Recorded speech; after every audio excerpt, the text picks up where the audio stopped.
House Speaker Mike Johnson was confronted by an emotional C-SPAN caller on Thursday over the government shutdown.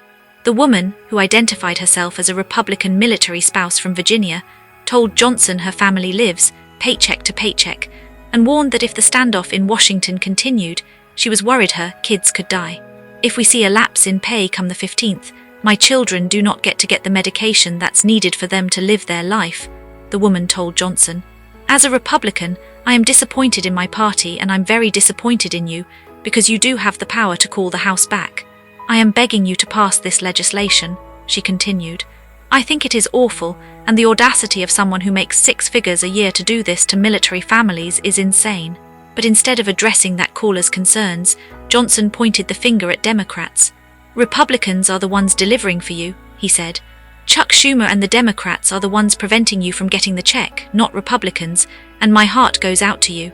Now, for a guy who said he would rule by the Bible, that kind of response is just shocking.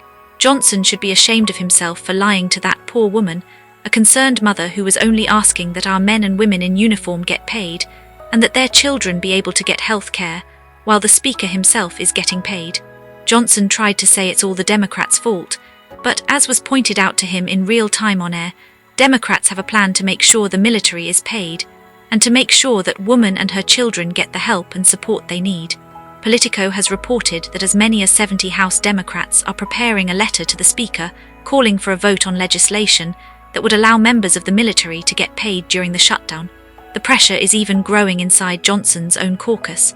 On Thursday, Rep. Elise Stefanik of New York broke with Republican leadership and called for a vote on a standalone military pay bill. Johnson is the one standing in the way of military families getting the pay they deserve. Stefanik wants that to change, Schumer and the Democrats want it to change, but the Speaker is refusing. One thing is for sure, members of Congress are getting paid right now. They're getting health care. They're getting taken care of, but our troops and their families are. Johnson can't blame the Democrats for that. And our men and women in uniform, many of whom may be Republicans themselves, can see right through what the Speaker is doing. They can see a Republican House, a Republican Senate, and a Republican White House all blocking the way.